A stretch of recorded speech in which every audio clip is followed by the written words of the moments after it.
Bien le bonjour. Aujourd'hui on va regarder la vidéo de Carmine qui s'appelle Un prédateur sexuel s'infiltre dans mon serveur, victime et témoignage de mineurs. Avant de réacter à cette vidéo, d'ailleurs je suis super gaze en React, on va faire un petit like juste ici. Et ce qui s'est passé récemment sur mon serveur Discord est très grave. Et on lance parce que j'ai oublié de finir ma phrase, voilà. Ce n'est pas la première fois qu'un réseau est utilisé par un prédateur pour attirer ses victimes. Récemment, nous avons reçu énormément de témoignages et de preuves, notamment de mineurs qui ont été victimes de grooming, manipulation affective, extorsion d'images à caractère sexuel sur mineurs, etc., etc. Bien sûr, je ne dévoilerai aucun nom. Mais c'est horrible! Putain, c'est un truc de fou. Pour préserver l'anonymat des victimes et éviter un acharnement sur le prédateur. Donc, restez bien jusqu'à la fin car personne ne s'attendait à ça. Même pas moi. Comme vous savez, au départ, j'ai commencé à faire mes lives sur YouTube avant de passer sur Twitch. À côté de ça, nous avons mis en place un serveur Discord pour la communauté la plus fidèle, afin de rapprocher les gens dans un cadre bienveillant qui retranscrit l'univers de la chaîne. Et pendant... D'ailleurs, c'est la même chose pour la chaîne de Trust qui va ouvrir son serveur Discord très bientôt. Même s'il est déjà là, hein, le serveur Discord, je vous le dis, ça va être grotesque. Dans mon live, on a forcément des gens qui commentent, qui s'abonnent, et pour certains même... qui font des dons. Et c'est par ce moyen de don que le prédateur va rentrer en scène. Alors le prédateur, on va l'appeler le P, voilà, comme ça vous savez que je parle de lui. Et sachez... Ok, c'est le P. Eh ben écoute, on va regarder cette vidéo, hein, le P. Hein. Je suis désolé hein, si ça te vexe, hein, le P, mais frère, tu l'as bien mérité, hein, parce que moi j'aime pas les prédateurs. Hein. Sachez que le P a 22 ans. Voilà, retenez bien ça, c'est important. Et pour ceux et celles qui savent qui est le P, s'il vous plaît, ne le mentionnez pas en commentaire. Merci. Donc c'est là que le P commençait à me faire des dons de plusieurs montants. On avait des 20 €, 30 €, 50 €, et parfois même il faisait plusieurs dons sur un même live. Pour vous dire que des fois il me lâchait des 200 balles de dons à lui tout seul. Eh ben dis donc, ça fait beaucoup de dons, hein. Genre, le mec, tu sais, il balançait des miettes, là, pour les canards. Allez, une miette de pain, allez, un petit don, allez, 30 balles, 10 balles, 5 €, bim, 200, tiens, c'est cadeau, allez. Frère, c'est un truc de fou. Par live. Et je sais pas vous, mais moi je trouve ça énorme. Et grâce à ça, il a commencé à se faire remarquer. Et même dans le chat, les gens le reconnaissaient. Quand il écrivait un message, tout le monde était là en mode « Ah, c'est le P, il va lâcher un don, etc. etc. » Et le P, lui, bah il en jouait pour attirer l'attention sur lui avant de faire un don. Genre, le gars, c'était devenu une sorte de star appréciée par la communauté. Littéralement. Et forcément, bah, avec le temps, et au fil des semaines, voire des mois, et après avoir discuté avec le staff Discord, bah on a décidé de lui donner un rôle en le renommant le banquier. Et à partir de là, quand tout le monde l'appréciait, et qu'il a gagné notre confiance, c'est là qu'il a commencé à mettre en place son plan. Bon, avec mon staff, on a pu identifier un mode opératoire qu'il utilisait systématiquement avec ses victimes. Dites-vous bien qu'on a compté plus d'une vingtaine de victimes. C'est énorme. Un salon a même été créé exprès pour... Waouh! Il a la dalle, hein. Genre, il a la dalle. Il a beaucoup la dalle. Truc de fou. Ça, où chaque victime a pu témoigner de ce qui leur est arrivé. Attendez, écoutez-moi boire de l'eau.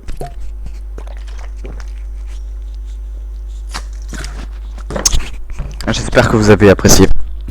Avec des preuves de conversation. Et souvent, les conversations commencent toujours à peu près de la même manière. La première étape déjà, c'est d'interroger ses victimes pour en savoir le plus possible. Il va demander si la personne est gay ou son âge, comme par exemple dans ce message qu'un témoin nous a envoyé. Tu penses quoi des gays? Je pense qu'ils font comme ils veulent. Toi t'es hétéro? Oui, pourquoi? Rien. Ensuite, pour gagner la confiance de ses victimes, il va offrir des choses pour que sa cible se sente redevable. Et donc logiquement, la victime va se rapprocher petit à petit de lui et lier une sorte d'amitié. Comme par exemple, là on voit qu'il donne souvent des nitros aux personnes avant d'essayer de les aborder. Et forcément, ça marche. Je veux dire, quand une personne vient vers vous et qu'elle vous donne un cadeau, bah vous allez avoir une bonne impression de la personne. Et là on parle de mineurs, donc forcément ils sont facilement manipulables. Ensuite, le P, une fois qu'il a gagné la confiance de sa cible, il va faire en sorte de créer une dépendance affective pour que la personne s'attache à elle afin de lui demander des services par la suite. Mais quel fils de pute, frère, c'est un truc de fou. Par contre, je sais pas pourquoi il a flouté une image IA, sachant que je pense pas que c'est la gueule du P. Hein. Là, vous allez voir que les messages sont juste ignobles. Voilà, j'ai pas d'autres mots. Sur Discord, plusieurs victimes ont témoigné via un salon ouvert exprès pour le sujet. Et ils sont quasiment tous mineurs entre 13 et 16 ans. Alors il faut savoir que toutes les victimes ne viennent pas que de mon serveur Discord, mais malheureusement en partie. Et voici les quelques messages que l'on peut retrouver. Déjà, on a ces messages où il va régulièrement faire des allusions sur le sexe. Elle est longue? Ma bite? Yeah. Waouh.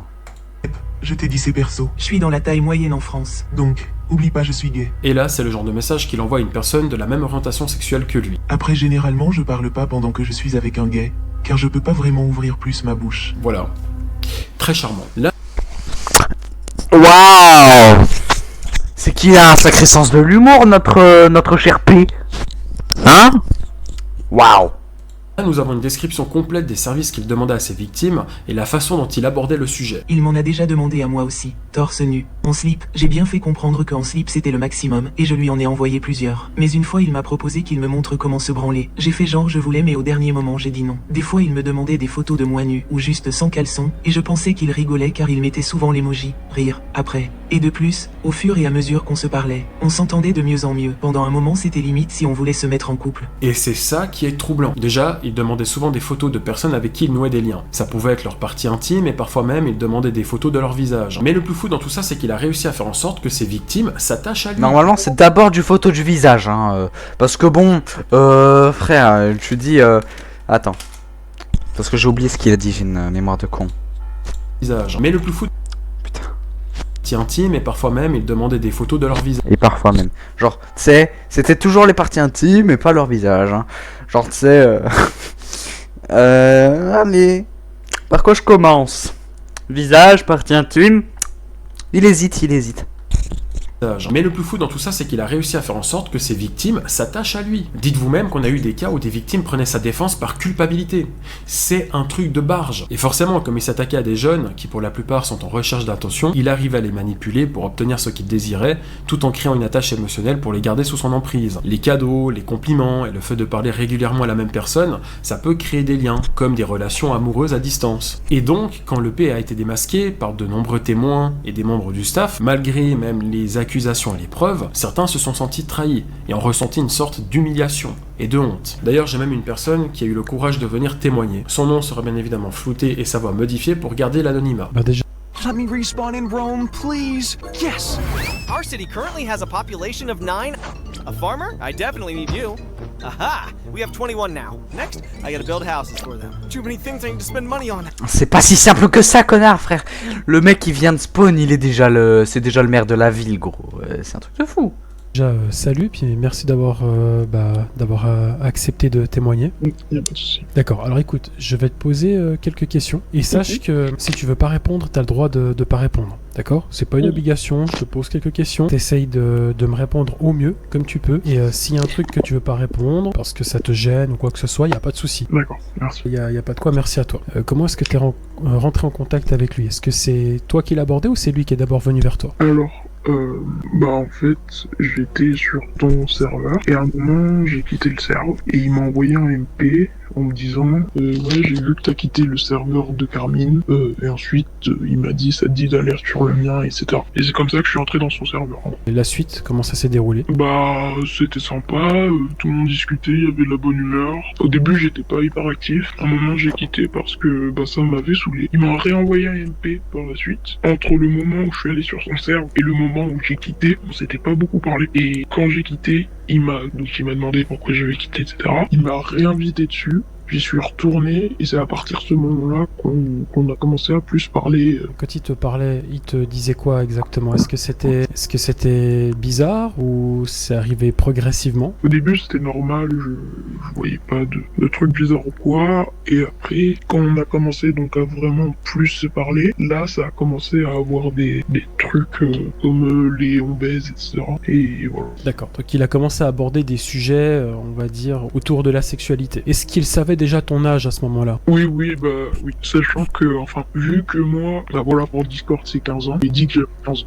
Donc, dans sa tête, j'avais 15 ans. Est-ce qu'il t'a demandé des faveurs ou c'est arrivé par après ça? Alors, quel type de faveur? Je sais pas, des photos ou peut-être que c'est lui qui te proposait de t'envoyer des photos, comme il a fait avec certaines personnes. Alors, ouais, mais c'était il y a quelques semaines, genre. C'était du style, je sais même pas à quoi tu ressembles, en fait. Est-ce que tu veux une photo de moi? Je lui ai dit, ouais, pourquoi pas. Envoyer une photo de lui. Enfin, il m'a demandé si je voulais aussi lui envoyer une photo de moi. Au début, j'étais pas sûr parce que je le connaissais pas vraiment en fait. Et il a commencé à forcer.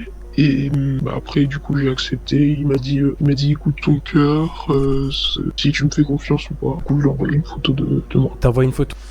Vraiment, écoute, c'est un sacré bâtard, hein, notre cher P. Voilà, je me suis rendu compte que ça fait longtemps que je parlais pas, alors il fallait un peu que je l'ouvre, hein, parce que bon... C'est une vidéo réaction, sinon ce serait du vol de contenu pur. Donc, ouais, pardon Carmine, je suis en train de voler ton contenu, je suis trop un connard. Pardonne-moi s'il te plaît Carmine. S'il te plaît, fais pas de vidéo sur moi. J'ai peur Carmine. De ton visage. Oui. Est-ce qu'il t'a demandé d'autres photos à part ton visage? Ça allait plus loin? Non, c'est juste qu'un jour on était en VOC, je lui montrais le montage que j'avais fait. Ah non, non, je lui montrais pas le montage que j'avais fait. À ce moment-là, j'étais pas encore monteur pour lui, on était juste en VOC, et à un moment il a mis la facecam, et il m'a dit, donc c'était tard le soir, mais voilà, il m'a dit, si tu veux tu peux aussi mettre ta facecam, mais t'es pas obligé, et je l'ai pas mise. Quel est ton sentiment après tout ça? Bah en vrai, premièrement, je m'en veux d'avoir fait confiance à quelqu'un que je connaissais pas, parce que ça faisait quand même plusieurs mois, genre qu'on se parlait, etc. Et ça me fait une expérience pour l'avenir, et puis d'un côté, je suis assez soulagé que ça n'ait pas été plus loin, où j'aurais pu vraiment faire des choses que j'aurais vraiment regretté par la suite. Quel lien t'avais avec lui? C'était de l'amitié? T'avais un attachement émotionnel par rapport à cette personne? Bah en fait, oui, parce que genre je l'ai connu quand je traversais des moments assez difficiles, du coup ouais je me suis attaché et c'était quelque chose qui l'a aidé d'ailleurs, que je traversais des périodes difficiles pour justement que je m'attache plus facilement et qui m'attrape plus facilement du coup. T'en as parlé à quelqu'un? Non mais j'y pense. Genre j'y pense demain, il y a une psychologue dans mon établissement scolaire, donc j'y pense. Je sais que t'es très jeune, hein. De toute façon tout ça c'est pas de ta faute, hein. Je veux dire, tu t'es peut-être pas rendu compte tout de suite. Heureusement pour toi, c'est pas aller plus loin. Moi je t'invite à prendre ton courage à deux mains, d'en parler à un adulte, dont la psychologue, et ça va aussi te permettre de faire attention pour plus tard, et puis d'avoir un soutien aussi de tes parents et de la psychologue, ça aide beaucoup. Est-ce qu'il y a quelque chose que tu aimerais quand même ajouter? Un élément, peu importe, n'importe quoi, peut-être un détail que t'aurais oublié, ce que tu veux. Tous ceux qui voient ce passage, juste ne vous fiez pas aux gens sur internet, alors vous les connaissez pas, même si vous parlez. Oh ben écoute, merci du conseil. D'ailleurs il a pas tort, hein. Vraiment faites très attention aux gens que vous voyez sur internet. Voilà. La confiance sur internet c'est complexe. C'est complexe. Parce que il y a l'anonymat, etc. Enfin voilà, quand tu sais pas du tout ce que la personne est, ce qu'elle fait, etc. Et tout. Quand ça parle bizarrement, etc. Comme ça, tu peux pas faire confiance. Tu sais, quand ça te demande des photos de toi, genre en sous-vêtements et tout, tu peux pas faire confiance. Tu peux pas. Attends. Que je traversais il y a une psychologue. C'est jeune, hein. Je veux dire. Vous les connaissez pas, même si vous parlez avec Pardon, j'ai fait une connerie. eux depuis des mois et qu'ils ont l'air sympas, on sait pas vraiment qui ils sont vraiment dans la vie de tous les jours et ce qu'ils font. Donc voilà, gardez vos distances avec les gens que vous connaissez pas vraiment. Voilà. Je dois quand même saluer le courage de ce jeune homme qui est venu témoigner. Vraiment bravo à lui, je sais que ça n'a pas été facile, on en a discuté un petit peu avant, donc chapeau. Cette histoire m'a quand même beaucoup ému dans un premier temps, ça m'a choqué aussi, et ça m'a mis en colère. Vraiment, j'ai été très énervé. Mais le plus... Là même, c'est horrible quand même ce qu'il fait, genre ce mec là, le P. Genre, moi j'aborde le sujet avec un petit peu d'humour. Voilà, je sais que je peux me prendre une sauce parce que l'humour dans ce genre de situation, c'est une très mauvaise idée. Mais, écoute, faut bien... faut rire de tout. Pouah, frère. Oh, la phrase d'enculé. Ouais, non, en fait, j'ai pas d'argument, je suis un énorme connard. Pitié Carmine, ne fais pas une vidéo sur moi. En fait, c'est une vidéo réaction. En fait, je bégaye. En fait, ouais, pardon. Non, mais je veux dire, en vrai, c'est inacceptable et tout. Et moi, j'essaie de faire une petite vidéo réaction, voilà. Et du coup, de temps en temps, j'ajoute une petite touche d'humour, hein, surtout. Faut pas faire une vidéo sur moi pour ça, hein, Carmine, tu sais. Je suis gentil, moi, hein. Donc, même si j'ai un humour assez spécifique. Le plus important à retenir dans cette histoire, c'est qu'on... Ma souris est tombée. Ma souris est tombée. Ah! Ah, sa mère!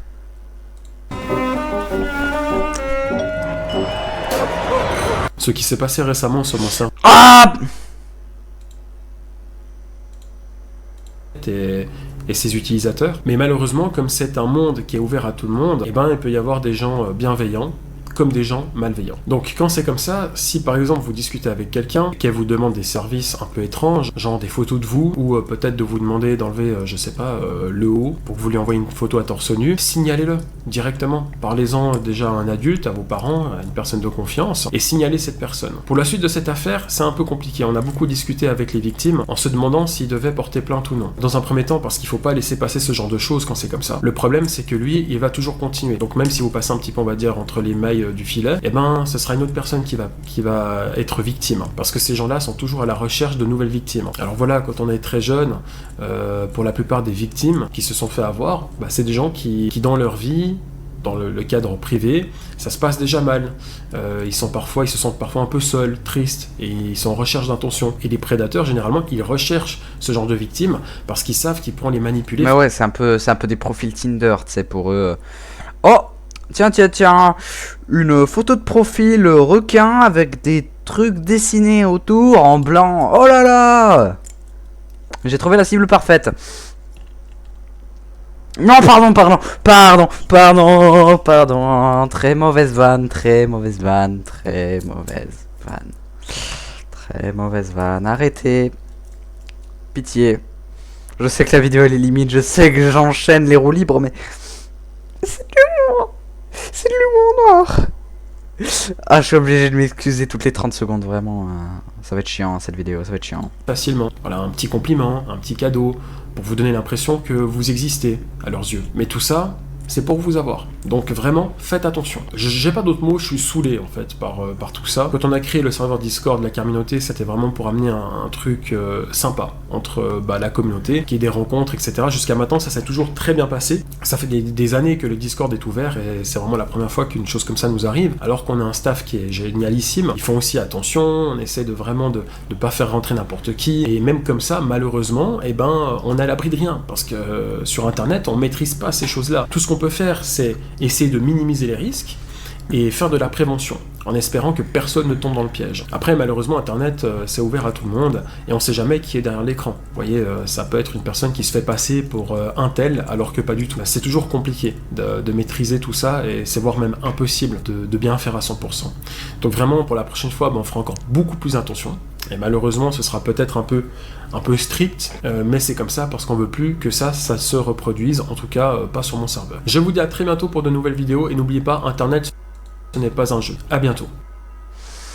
Alors, Carmine, si tu fais une réact à cette vidéo, t'es le GOAT. Mec, si tu fais une réact, merci beaucoup. J'espère que je vais pas trop me faire insulter. Et écoute, c'était une bonne vidéo. Écoutez, merci d'avoir regardé. J'espère que la vidéo vous a plu.